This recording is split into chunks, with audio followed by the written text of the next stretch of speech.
All right, folks, what is going on? This is episode 503 of the First and Frame Rate Show. I am VF Baller. Over here, we talk about Georgia Southern and Atlanta Falcons football. Today, we're going to give some thanks. We're going to give some props. We're going to give some appreciation and give the flowers to Georgia Southern quarterback Cal Vantrease. I think that it is well warranted. I love the fact that he decided to come to Statesboro and put on a show.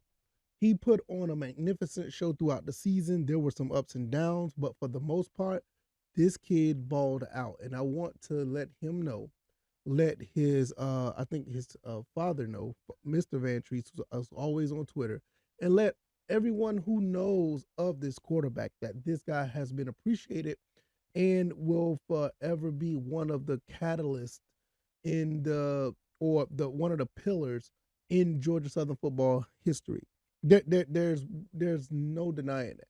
Knowing where Georgia Southern came from a run first option team, from running a triple option to perfection, to actually winning championships with that style of play, to going through the down times of trying to find an identity, to back to going to the spread option, which actually gave us some success, to go into an offense that never really was thought about in Georgia Southern football, the, the program, and to take the reins of that opportunity and make it to what it is today, basically transforming this program. Cal Vantrease is definitely one of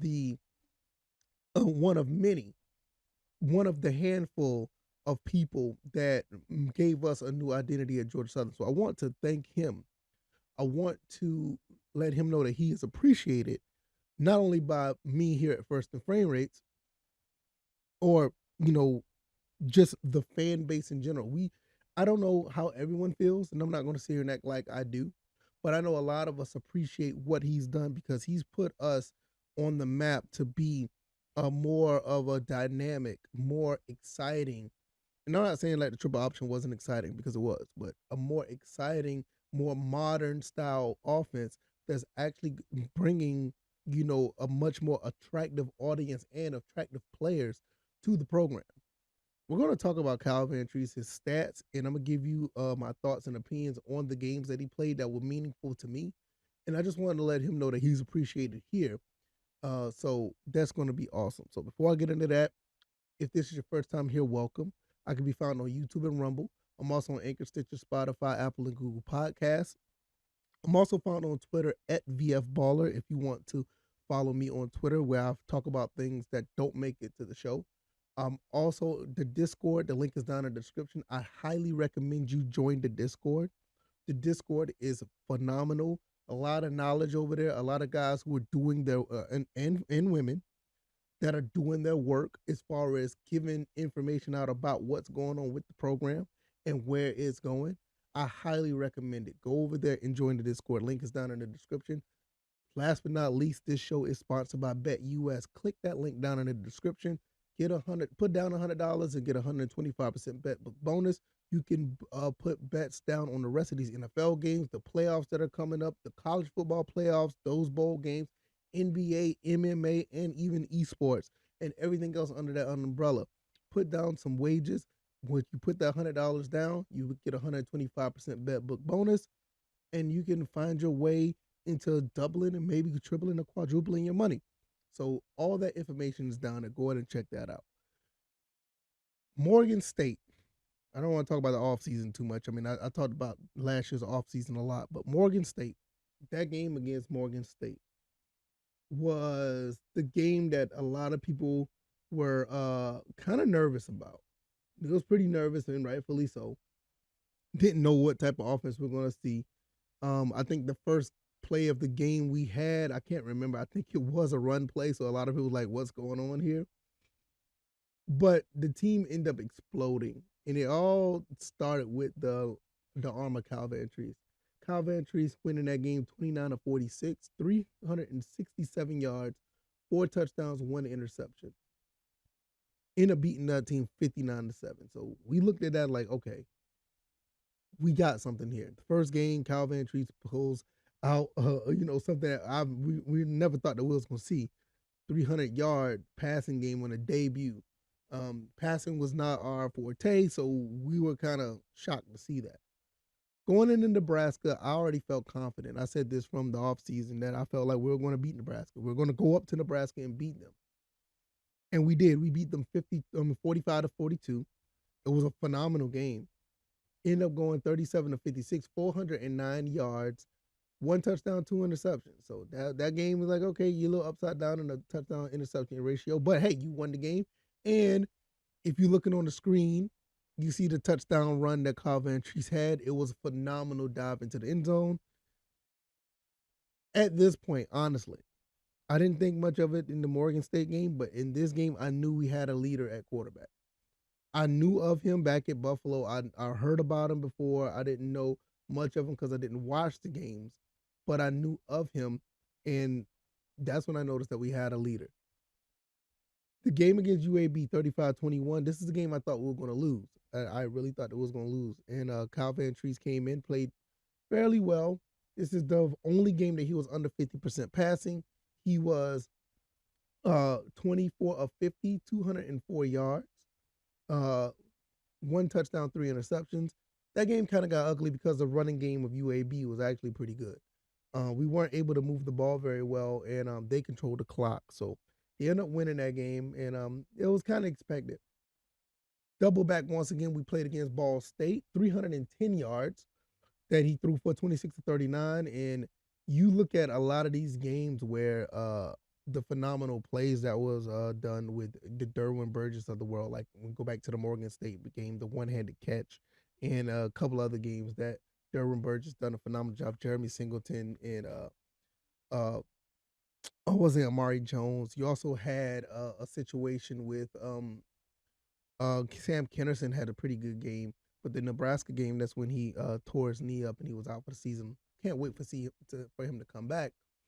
But when you have a situation like this where in the Nebraska, the Ball State game, we put it all together, 26 to 39, 310, two touchdowns, no interceptions, just some phenomenal plays throughout that game as well. The Coastal Carolina game was another game that we played pretty well in. He was 26 of 43, 284, 60% passing, two touchdowns, no interceptions. This game, the next two games, Coastal Carolina and Georgia State, these games that they were very winnable. We should have won these games, but we didn't. We fell short. And this one, I'm gonna be honest. I had times where I questioned Kyle Vantrease sometimes, especially when some of the passes were like ill advised, like the first touchdown pass of the season. But there was other games, and I started to look at that in some of the Coastal Carolina, UAB, the Georgia State game where Georgia State he threw for 360, but he had four interceptions that game. And I started to question things like, yeah, he's the leader of the team, but maybe he's doing a little bit too much. I kind of worried about that for a little bit. So like I said, there was some ups and downs in this in this season. And I nobody's perfect and nobody's going to be able to perform at a high level all the time. You're going to have bad games. And to be quite honest, I think this was really the only bad game he had, the one against Georgia State, 30 or 49. The numbers don't look bad, 360, three touchdowns with four interceptions. This game right here was a game I really wish we didn't lose. Georgia State, for some reason, those guys have our number. Hopefully we'll be able to turn that around. Speaking of turning around, we went back to Paulson and played number 25, James Madison. And that game, Kyle Vantrease just went crazy. He went lights out crazy. 38 for 64, 578 yards, four touchdowns, one interception. And I don't even think that interception was really on him, if I go back to remember. He just balled out. Almost throwing for 600 yards in a game. Torched James Madison. And this is when I know, like, okay, he has the ability to bounce back. And usually he does. There's one thing about Kyle Vantrease nobody really talks about. Like, if something goes wrong in the game, he usually finds a way to bounce back and overcome. And most of the time, I've seen him do that throughout the season. This was a bounce back game for him. They went into Paulson and beat up on James Madison. The score doesn't look like it, but if you look at those passing yards, man, we torched those guys. double back with went to Old Dominion. Old Dominion had a pretty good pass rush, but we was able to negate that with a running game. And this is one of the games where Cal Vantrease, well, the only game where Cal Vantrease threw for under 200 yards, 22 of 27, 192, 85% completion percentage, one touchdown, no interception. This game was an excellent game plan drawn up by Brian Ellis and company. These guys knew that Old Dominion could try to get after the quarterback. So what they did, they started running the ball and they flipped the script on Old Dominion and they couldn't recover. Now, after that, we went through a 3-game losing streak. And it looked really bad. The USA game, the South Alabama game, that was the Ladarius Webb game. He ran through our defense.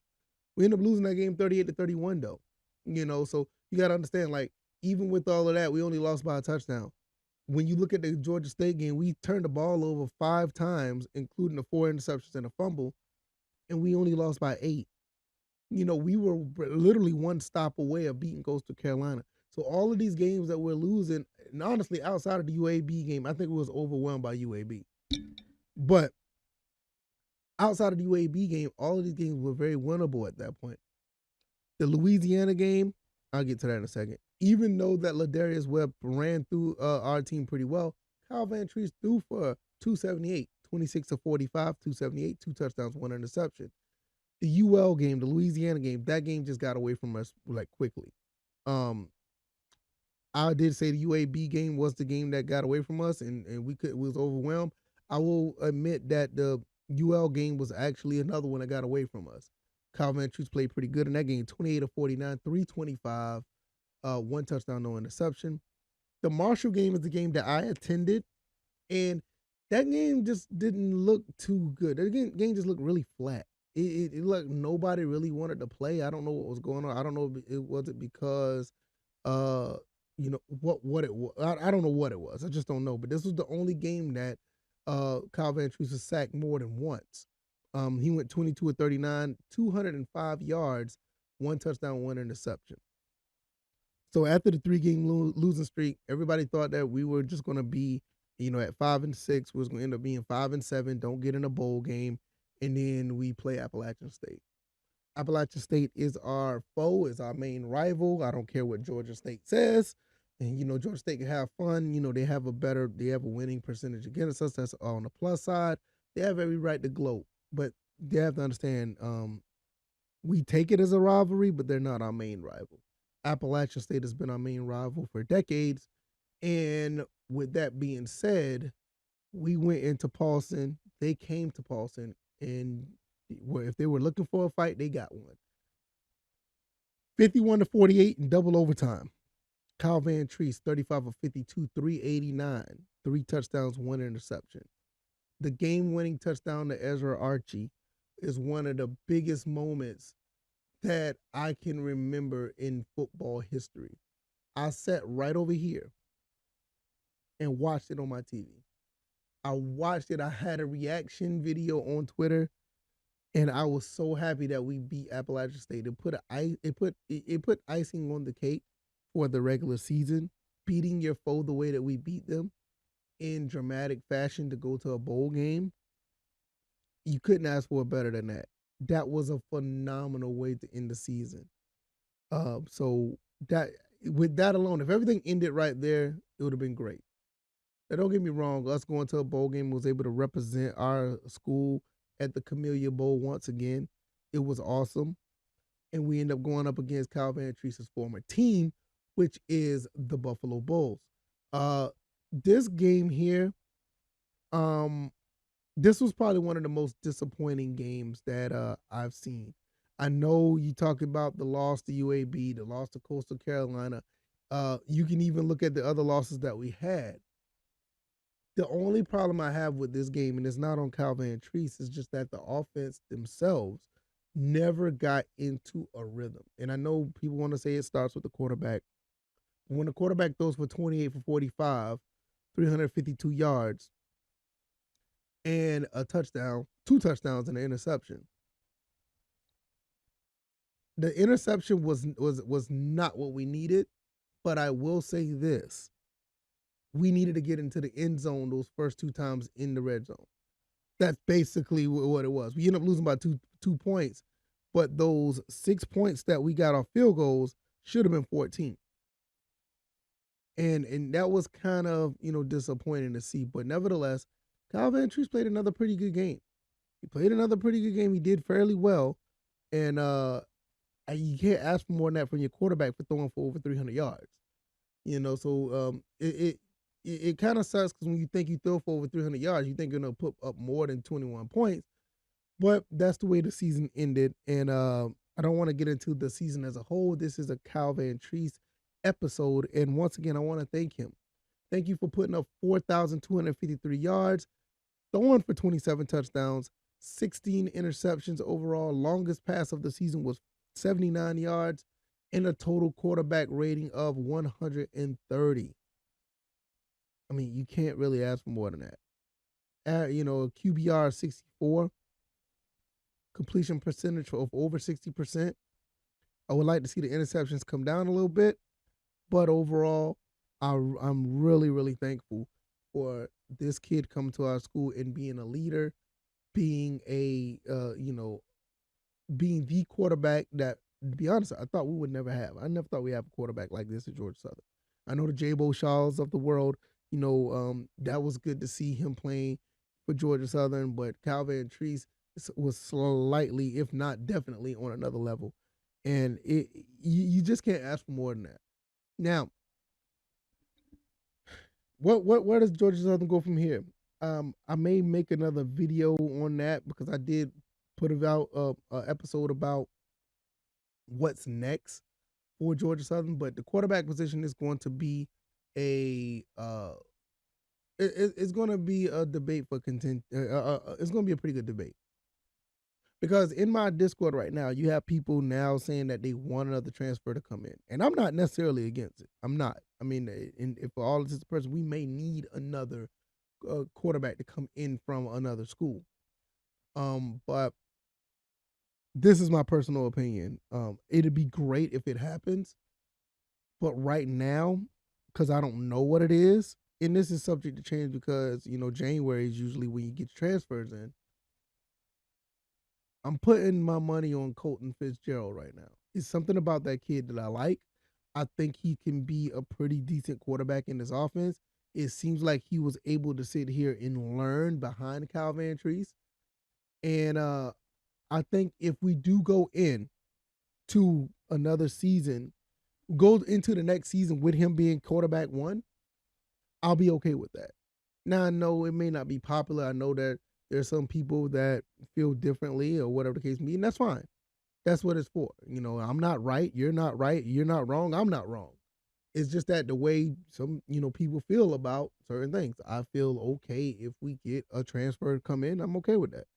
But if we don't, the sky's not falling. I think that we'll be okay. I'm not sure we'll get these type of numbers that Kyle Vantrease pulled up, because Kyle put up some phenomenal numbers game in and game out. But at the end of the day, I think Kyle Vantrease was able to set the tone on what Georgia Southern can, is about and what Georgia Southern can do if we got a really nice arm under center. So once again, I want to thank him for that because he helped transform this program. And I can't thank him enough. As far as what happens next with Kyle Vantrease needs to get looked at by an NFL program.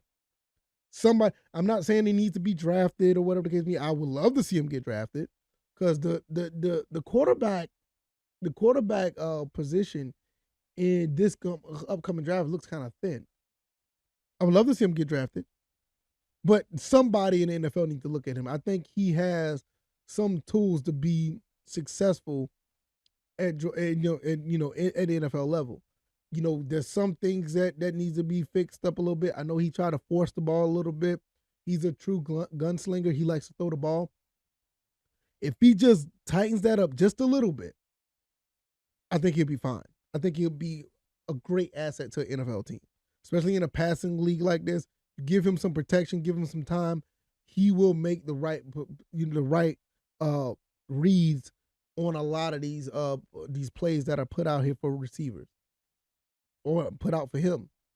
So hopefully we'll see how that goes. I don't know if he's going to declare. I don't know if he's going to get, if a scout has been looking. I'm pretty sure some scouts have been looking. I mean, you don't put up the fourth best, yards in the country and not get looked at by somebody. So wherever he goes, I'm going to be rooting for him. I want to thank him again. You have been a phenomenal asset to the Georgia Southern program.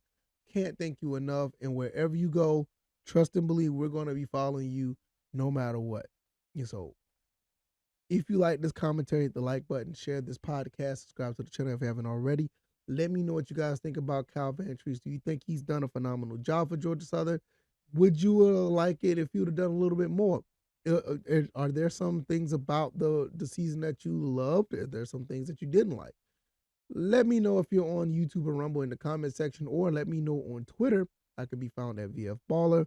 Also, I can be found on YouTube and Rumble, Anchor, Stitcher, Spotify, Apple, and Google Podcasts. You guys enjoy your weekend. I will probably be talking Falcons maybe on the next upload I do on YouTube, not necessarily on the podcast. So find me on YouTube, First and Frame Rates. I'll probably be talking about the Falcons because the Falcons, there's a lot to talk about over there when it comes to the last two games that they're playing. So we'll go with that, and I'll just check in with you guys then. All right, y'all. Y'all take it easy. Y'all be blessed. Peace.